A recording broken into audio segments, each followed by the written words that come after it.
Shalom Aleichem. How is everyone today?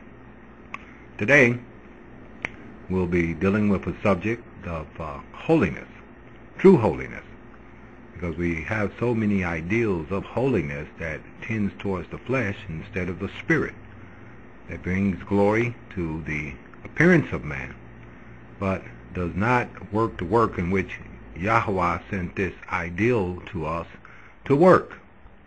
Peter says, in reference to the Torah, "Be holy, for I am holy." I meaning Yahweh. Yochanan, he taught us that we should purify ourselves as he is pure. As he is pure. See, that's the main point. As he is pure. So today we're going to be looking from Scripture, not from the bylaw of the church or from someone else's point of view, but from the instruction of the Word on what true holiness is and how it is to be appropriated to fulfill the will of the Father. This is the subject matter of this ministry, how to fulfill the will of the Father.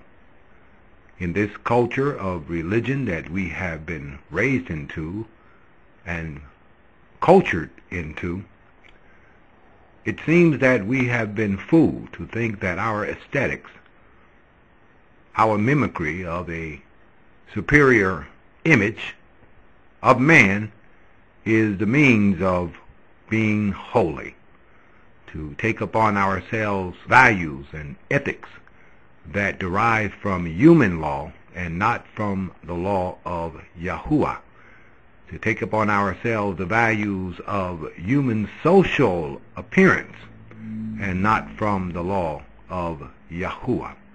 I oppose this. I oppose this as a servant of Yahweh. And I will never allow anyone to bring me into subjugation to some aesthetic system of so-called holiness, and to think that that system will make me presentable before Yahuwah. I will never do this, and I encourage you from this lesson never to do this, but to go into the Word and study the Word by the Spirit, not by your own intellectual ingenious, but by the Spirit. That means you need to pray, you need to intercede, you need to seek revelation and understanding of His Word by the Spirit of Elohim. For only the Spirit of Elohim knows the mind of Elohim and is able to reveal that mind and that intent to you. No man can give you anything unless he has given it to you from Yahuwah, the Spirit of Yahuwah, which He has given to us through His Messiah, Yeshua. Romans 7:12. Paul makes a very definite statement in giving us a discernment where holiness actually exists. Paul says in Romans 7:12 that the law is holy, that the mitzvot, the commandments, is holy, kedosh.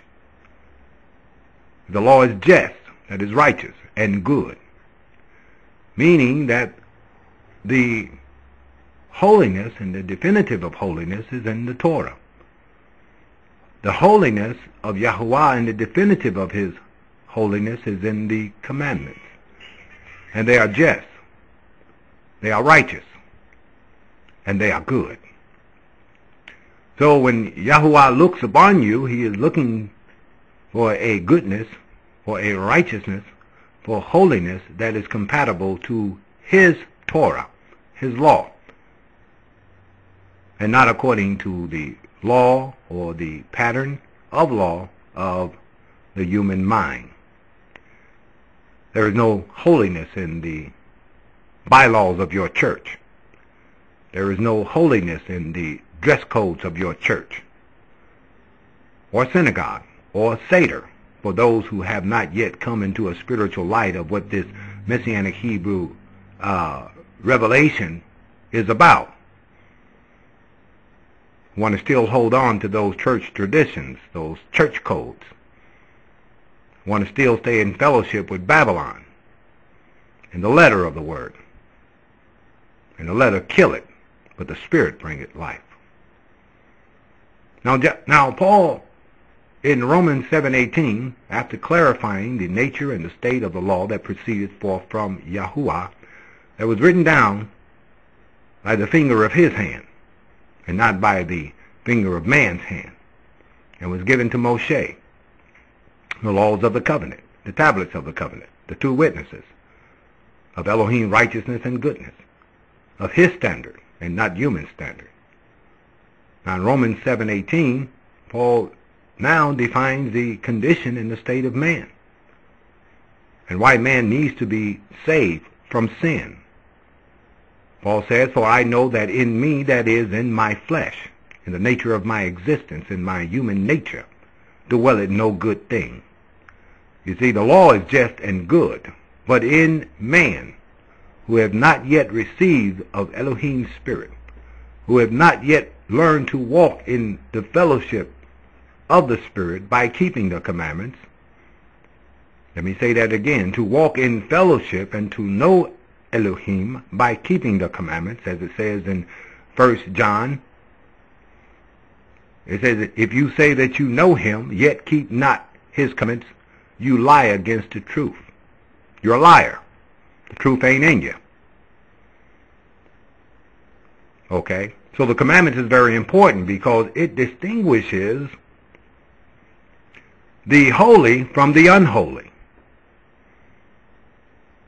For those who do not walk in his commandments, those liars of false religion, those liars of denominationalism, those liars of aesthetic holiness, it says, "In them dwelleth no good thing." You see, they are like Adam and Kawa, Eve. They tried to cover their nakedness with the leaves of their own intelligence, knowledge of their own intelligence. See? They wanted the wisdom of self to cover them and to give them a righteousness that would be acceptable to Elohim. But it failed, as it will fail in this day. Because Saul here was teaching that the holiness exists in the Torah of Yahuwah, that is, his commandments. Yet he defines our nature, the flesh, as having no good. That is, good that corresponds to the divine good that proceedeth forth from Yahuwah and is memorialized in his commandments. Therefore, did Yeshua, and that's who I follow, Yeshua, the Messiah, he who was one of the young woman, Miriam, he who was declared the Son of Elohim upon his resurrection and glorification, he who is the Elohim form of Yahuwah, Yahuwah Zadiknu, Yahuwah manifested in bodily form, in whom is the totality of divinity, the divinity of Yahuwah manifested in bodily form.